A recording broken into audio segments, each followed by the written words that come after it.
নগরীর জাহাজ কোম্পানি থেকে সাতমাথা পর্যন্ত প্রায় ৪ কিলোমিটার সড়কের এমন বেহাল দশা। সড়ক সংস্কার দাবিতে কখনো গায়েবানা জানাজা, কখনো ধান রোপণ করে অভিনব প্রতিবাদ জানালেও এই সড়ক সংস্কারের জন্য বরাদ্দ না থাকার অজুহাত আসছে বারবার। শুধু এই একটি সড়কই নয়, রংপুর সিটি কর্পোরেশন সহ বিভিন্ন উপজেলার প্রায় ৫৫০ কিলোমিটার সড়ক এমন মরণ ফাঁদে পরিণত হয়েছে। সড়কের বিভিন্ন স্থানে পিচ উঠে সৃষ্টি হয়েছে ছোট বড় অসংখ্য গর্ত।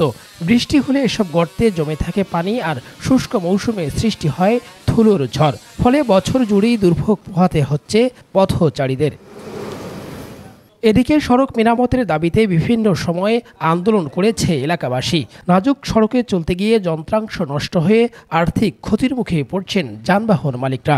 দীর্ঘদিন সংস্কার না করায় এ বেহাল অবস্থার সৃষ্টি হয়েছে বলে জানিয়েছেন স্থানীয়রা। তো মনে হয় যে যাত্রী সহ কাদার নিচে পড়ে যায়, বৃষ্টি হইলে তো এই জায়গায় ১-১.৫ হাঁটু পানি হয়। লোড গাড়ি গেছে সমস্যা খুব, গাড়ি একটা বেয়ারিং টেয়ারিং সবগুলো সব কিছু ভাঙি যায়। এখন প্রায় কদমতলা থেকে বুড়িয়াট পর্যন্ত রাস্তাটা চলাচলের অনুপযুক্ত। গাড়ি ঘোড়ার পার্টস খারাপ হয়, ভাঙি পড়ে, রাস্তায় বিভিন্নভাবে খাল খন্দর হয়ে আছে, পানি জমা হয়। মানুষের বুড়ি মানুষের কোমর পর্যন্ত নষ্ট হয়ে যাচ্ছে, অসুস্থ মানুষ যাইতে পারে না। সিটি কর্পোরেশনের বিভিন্ন এলাকায় প্রায় ৩০০ কিলোমিটার সড়ক সংস্কার সহ উন্নয়ন প্রকল্পে ১৬০০ কোটি টাকার প্রকল্প পাঠানো হলেও একনেকে তা পাস হচ্ছে না বলে জানিয়েছে নগর ভবন। আমরা যেহেতু আরও বেশ কিছু কাঁচা রাস্তা আছে, কিছু রাস্তা ওয়ার্ডেনিং করা, এর জন্য আমরা ১৬৫৪ কোটি টাকার একটা প্রজেক্ট সাবমিট করছি। এই প্রজেক্ট বর্তমানে প্ল্যানিং কমিশনে আছে।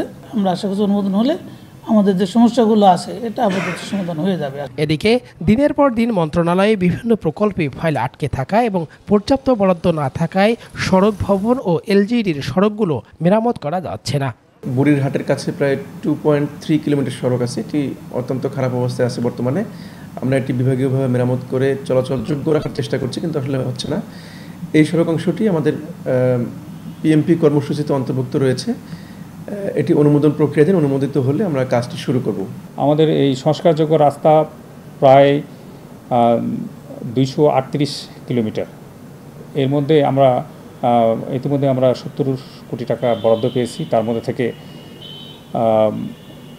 18 পয়েন্ট সামথিং টাকা ক্যারিড ওভার আছে। এটা বাদ দিয়ে এই 52 কোটি টাকা দিয়ে মোটামুটি 115 থেকে 20 কিলো করা যেতে পারে। জনদুর্ভোগ নিরসনে দ্রুত সড়কগুলো মেরামত করবে কর্তৃপক্ষ, এমনটাই প্রত্যাশা রংপুরবাসীর। রফিকুল ইসলাম, দেশ টিভি, রংপুর।